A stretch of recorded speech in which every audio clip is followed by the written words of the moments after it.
जा रही? हाँ अब आ रही जी। तो वो बोलते हैं ना, एक कहावत है ना कि मेहरबा आते आते देर कर दी। लेकिन ठीक है, देर कर दी कोई बात नहीं, लेकिन आए तो सही। हाँ उसको भी अच्छा है। लोकतंत्र के लिए देखो, लोकतंत्र में विरोध करना जरूरी है, क्योंकि सरकार जिस अहंकार में डूबी थी, जिस तरीके से उनके मंत्री बाइट दे रहे थे, जनता के बीच बोल रहे थे, तो वो कहीं ना कहीं एक अहंकार दिखा रहा था।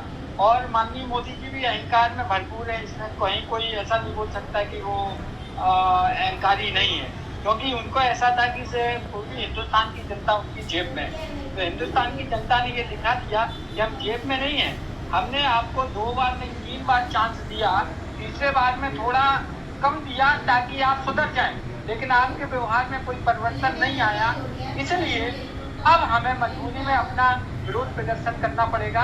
ये जो है वो किसी एक पार्टी के कारण नहीं, या मैं इस चीज को ऐसा मानता हूँ कि इसमें सारे हिंदुस्तानियों की सहभागिता थी, चाहे वो पक्ष में हो, उनके भी लोग थे, आपने देखे होंगे, आपने न्यूज भी देखी होगी, उनके भी, और जो फ्रंट में नहीं आ पाए, इंटरनल उनकी भी इच्छा थी। और मैं आपको एक और बात बता दूं कि भारतीय जनता पार्टी के बड़े नेताओं की भी इच्छा थी कि इस तरीके का कुछ हो, ताकि हम भी अपनी आवाज उठाना चालू करें। अब आप देखना इसके बाद कि भारतीय जनता पार्टी के अंदर जो दबे कुचले नेता हैं, जो जिनको ऐसा लगता है कि उनकी बात अभी तक नहीं सुनी जा सकती थी, अब सुनी जाएगी उनकी। ये बहुत बड़ा परिवर्तन आएगा इससे। लेकिन जहां तक आपने जो बात की, आंदोलन का मतलब अश्लीलता नहीं होता है, आंदोलन का मतलब मर्यादा को उल्लंघन नहीं होता है, आंदोलन का मतलब ये नहीं होता है कि आप जैन जेड है तो जैन जेड का मतलब ये नहीं हो गया कि आप प्रधानमंत्री के पद पर बैठे हुए किसी व्यक्ति को इस तरीके से सब। मैं तो बोलता हूँ कि इनके खिलाफ सख्त से सख्त कार्रवाई हो, वीडियो के साथ आप कार्रवाई करिए ना।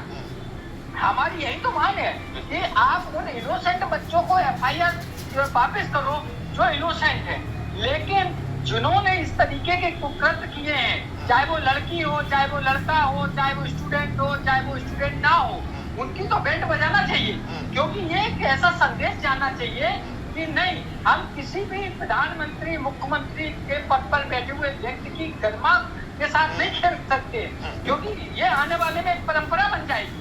इसलिए बहुत जरूरी है। और जो इनोसेंट बच्चे हैं, जो इनोसेंट लड़कियां हैं, क्योंकि पुलिस की भी तरफ से हुई है, आपने भी क्लिपिंग देखा है, तो उन पुलिस वालों को भी नहीं छोड़ना चाहिए। ताकि देखिए, आखिरकार तो हम बच्चे थे ना, जो बच्चे आपके भी घर के, मेरे भी घर के कितने बच्चे गए थे, तो आप इस तरीके से अब अपने बच्चों के साथ करेंगे तो वो जो दोषी है, चाहे वो पुलिस वाला हो, चाहे वो दिल्ली सरकार का कोई अधिकारी हो, कोई भी हो, XYZ, उसके खिलाफ भी कार्रवाई होनी चाहिए। और जिन्होंने भारत माता के पति का नाम पूछा है, उनके खिलाफ भी कार्रवाई करना चाहिए। कि आखिरकार उस महिला की इतनी हिम्मत कैसे हो गई कि वो एक जनसभा में, जहाँ बच्चों का कार्यक्रम था, उसमें वो एक मजाक उड़ाएगी कि भारत माता का पति। अरे इस तरीके के नालायकों को तो सस्पेंड करना चाहिए था।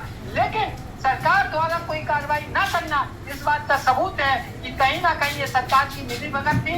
ये लोग जितने भी इस तरीके के तत्व आए थे, वो सरकार के ही प्रेरित थे।